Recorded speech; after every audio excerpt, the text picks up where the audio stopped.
Okay, so this one, I don't have a name for this one. Like I said, this is a PSA. It was an A. They marketed it as an A2 kit. Of course, when I got it, it wasn't. It's an A4 type kit. Didn't come with the carry handle, so I had to buy the carry handle separate. But anyway, fun to shoot. It's just regular. Oh no, it came marked as A4. Yeah, no, that's right. It came as an A2 kit, and then I had to buy the lower, and because it wasn't an A2, it was an A4 type. I bought the A4 marked lower, and it's just fun to shoot. It's just a full-size rifle that I got a little bit squirrely and decided to paint up because I thought it'd be fun and silly, and it's fun and silly, and I was inspired by aircraft paint jobs of old.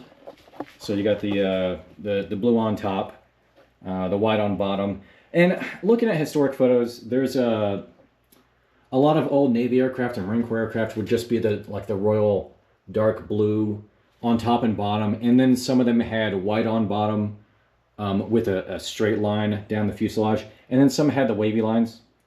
I thought the wavy lines would be interesting and fun to do, so that's what I did.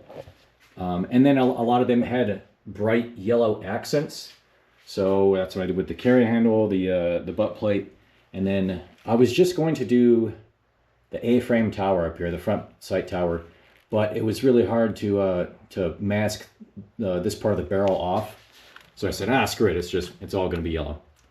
And then I topped it all off with a can of clear Duracoat. Yeah, and it was a fun project to do. If I had access to a sandblaster, I would sandblast this entire thing and do it over again. Just because, you do something like this, you learn some things, and I think I could do better the second time.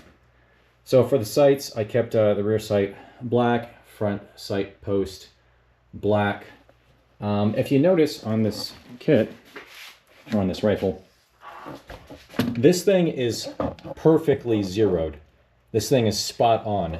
However, as you can see, the rear peep is all the way to the left. I think it's like 4 clicks away from this stop. And because I'm just shooting this for fun, I don't really care. Interesting note, if you can adjust your rear sight to 0 before hitting stops, it doesn't matter where this ends up, it's in spec. So, interesting thing I found out when I was looking up to see what the hell's going on here. And I don't know if it's because it's, I don't know, I don't remember who made this carrying handle, but the front sight base could be canted slightly, or it could just be this isn't manufactured correctly to the up. There's 1,000 things it could be, but whatever. I can zero it, so it's in spec. In order to do Marines here, I couldn't find a stencil with the appropriate font or size. So I poked around online, and I was able to find an airplane model website that had this font, and so I printed it out this size, and then took some tape and laid it down, and I individually cut out every single one of these letters to make a stencil, and then put it on here when it was all white. The base layer on this is white. When it was all white, I applied the letters and then covered it with blue.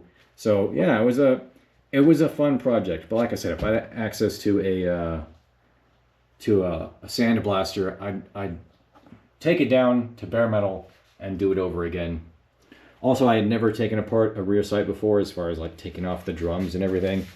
That was interesting. So yeah, that's this one, and then the white sling, just because it makes it even more silly. Look at how silly this damn thing is. And I didn't do a bayonet. I should have done a bayonet. I should have done a magazine in white, but oh well.